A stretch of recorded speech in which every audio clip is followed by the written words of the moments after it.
bersyukur masih dalam keadaan sehat. Selamat berjumpa kembali dalam pembelajaran ekonomi hari ini. Jadi, apakah hari ini ada yang tidak masuk? Hari ini ada yang tidak masuk, Stefania? Masuk semua, ya. Saya lihat sudah masuk. Sebelumnya kita buka dengan doa dulu. Boleh minta tolong untuk Daniel Geraldi untuk memimpin doa. Aman mari tetap doa. Aman Bapa dan Kamu dosa. Terima kasih Daniel. Oke, minggu lalu kita sudah belajar tentang kalian sudah belajar tentang hukum permintaan dan hukum penawaran. Jadi yang dimaksud dengan hukum permintaan itu kalau semakin tinggi harga itu akan semakin rendah jumlah permintaan. Sebaliknya kalau semakin rendah harga itu semakin tinggi permintaan. Demikian minggu lalu kita sudah belajar tentang ini yang 1, 2, 3, 4, 1, 2, 3 sudah belajar. Hari ini kita akan belajar menghitung fungsi permintaan dan penawaran. Fungsi permintaan itu adalah suatu fungsi yang memenuhi hukum permintaan yang berbunyi semakin tinggi harga suatu barang, maka semakin sedikit jumlah barang yang diminta. Demikian pula sebaliknya. Jadi bagaimana? Fungsi tersebut menunjukkan bagaimana setiap perubahan harga akan menentukan setiap perubahan harga akan menentukan perubahan jumlah barang yang diminta. Secara matematika, Q sama dengan F dalam kurung P. Q itu adalah kuantitinya, P itu adalah price-nya. Nah, tidak asing dengan rumus ini kalau di matematika Y-1 per Y2-Y1 bertambah. Ini kalau fungsi penawaran. Kalau fungsi permintaan tentu saja kalau harganya turun atau naik itu akan negatif. Jumlah permintaannya akan sama seperti hukum permintaan, sama seperti hukumnya. Q1 dikurang Q2. 4 dikurangi 3. Nah, ini terus seperti ini, terus ini fungsi linearnya. Jadi sama seperti dalam fungsi matematika. Nanti ketemu di sini, kita menemukan fungsinya. Ya.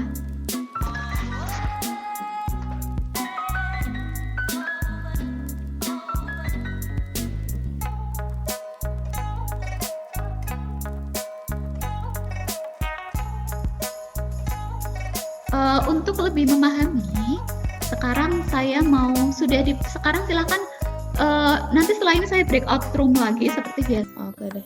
Makasih, Share Bu. screen-nya, Bu. Bu, share screen-nya, Bu. Belum, Bu. Tarung. Yang mana? Yang ini Karel. Itu Karel. Yang itu Karel. Gimana Karel? Bapak Karel. 6P. Diapain? Itu kan dijadiin P berapa itu? P. Sebenarnya fungsi itu terserah ya Bu. Boleh Q sama dengan atau boleh P sama dengan. Boleh, tetapi boleh sih sebenarnya, cuman lebih baik Q saja. Karena nanti kalau dalam nanti kalau QD sama dengan QS, jadi kalau sekarang silahkan masing-masing dari kelompok untuk mempresentasikan hasilnya. Hasilnya kelompok 3 dulu. 4 saya. Ya kelompok saya. Oke, nomor 4. Kan menurut nomornya tadi QS itu 2P sama dengan 20 plus Q. Jadi dipindahin jadi 20 plus Q kurang 2P sama dengan 0. Jadi QS itu 2P kurang 20. Itu QS. Kalau QD, P sama dengan 30 minus 1,5 Q. Jadi ini kan soalnya diminta tuh fungsi permintaannya. Jadi P1-nya itu 10.000, P2-nya 8.000, Q1-nya ada 10, Q2-nya ada 16. Jadi P minus 10.000 per 8.000 per 10.000 sama dengan Q minus 10 per 16. Nah, yang pertama tuh ada fungsi permintaan. Jadi itu P kurang P1 per P2 kurang P1 sama dengan Q kurang Q1 per Q2 kurang Q1.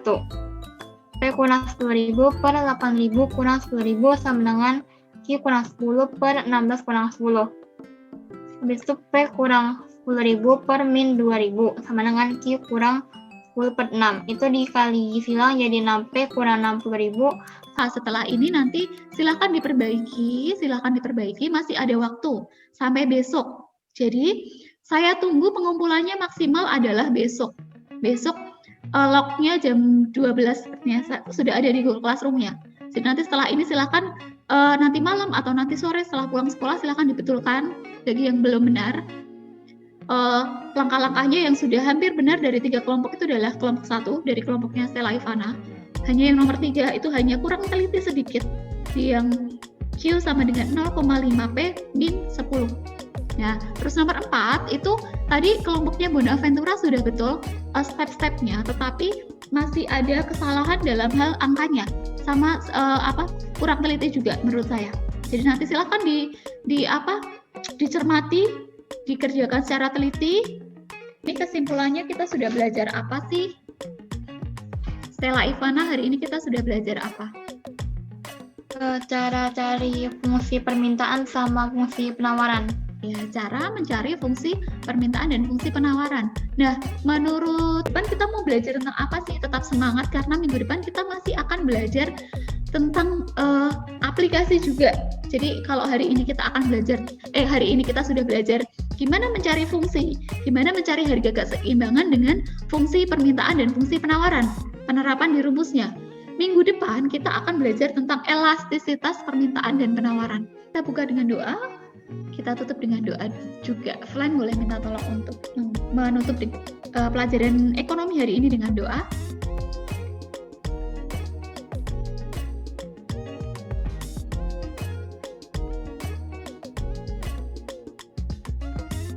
Halo Flan. Flan. Ya Bu. Ya. Silakan ditutup dengan doa ya. Oke. Teman-teman, mari kita berdoa. Tuhan terkasih.